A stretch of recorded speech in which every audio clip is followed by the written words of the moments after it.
જે વિસ્તારની છે આમાં સમાઈ જશે આટલી જે પ્રકારે સાઇઝ જો દેખાય છે? ચોક્કસ દશામાની મૂર્તિ જનરલી નાની મૂર્તિ હોય છે અને બીજા પણ જે દશામા તળાવ છે અને હરણી તળાવ છે, આ બંને તળાવ મોટા છે. આ વડોદરા શહેરમાં 3 અલગ અલગ જગ્યાએ આ વખતે દશામાના મૂર્તિના વિસર્જન માટેનું આયોજન કરવામાં આવ્યું છે, જેમાં લાઇટ છે, સિક્યુરિટી છે, મેડિકલની ટીમ છે અને બધી વ્યવસ્થા ઉપલબ્ધ રાખવામાં આવી છે, જેથી કરી અને આપણા વડોદરા શહેરમાં વસતા દશામાના ભાવિક ભક્તોને માતાજીના વિસર્જન સમયે કોઈ અગવડતા ના પડે તેના માટે બધું પ્લાનિંગ 3 સ્થાનોએ કરવામાં આવ્યું છે. અત્યારે અમે આ મંજલપુર તળાવની વિઝિટ લેવા આવ્યા છીએ અને જનરલી દશામાની મૂર્તિ લોકો ઘરોમાં બેસાડી અને માતાજીની ભક્તિ અને આરાધના કરતા હોય છે, ત્યારે જનરલી દશામાની મૂર્તિ નાની સાઇઝની હોય છે.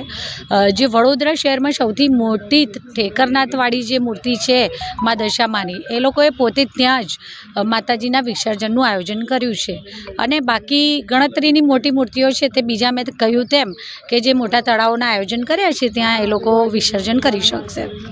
જે રીતના તમે કીધું કે મક્કરપુર અને માંજલપુર ખાતે આ એક તળાવ આપવામાં આવ્યું છે, તો મૂર્તિઓની સંખ્યા પણ ઘણી બધી હશે ને, હજારોની અંદર? તો ચોક્કસ થઈ જશે. 5 ફૂટ જેટલી ઊંડાઈ ધરાવતું 10 બાય 10 મીટરનું આ કૃત્રિમ તળાવનું આયોજન કર્યું છે અને સાથે સાથે બીજા 2 પણ તળાવનું આપણે આયોજન કર્યું છે. ચોક્કસ થઈ જશે. લગભગ વડોદરામાં 25 થી 30 હજાર મૂર્તિનું સ્થાપન થતું હશે.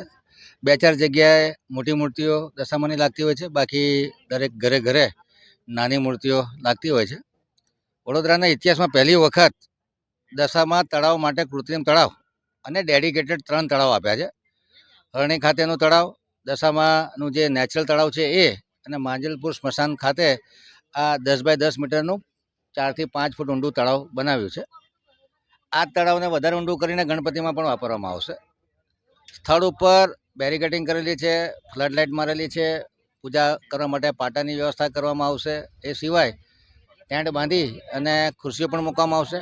ફાયરની ટીમ પણ તૈનાત રહેશે, તળાવ પર પણ તૈનાત રહેશે અને મેડિકલની ટીમ પણ હાજર રહેનાર છે.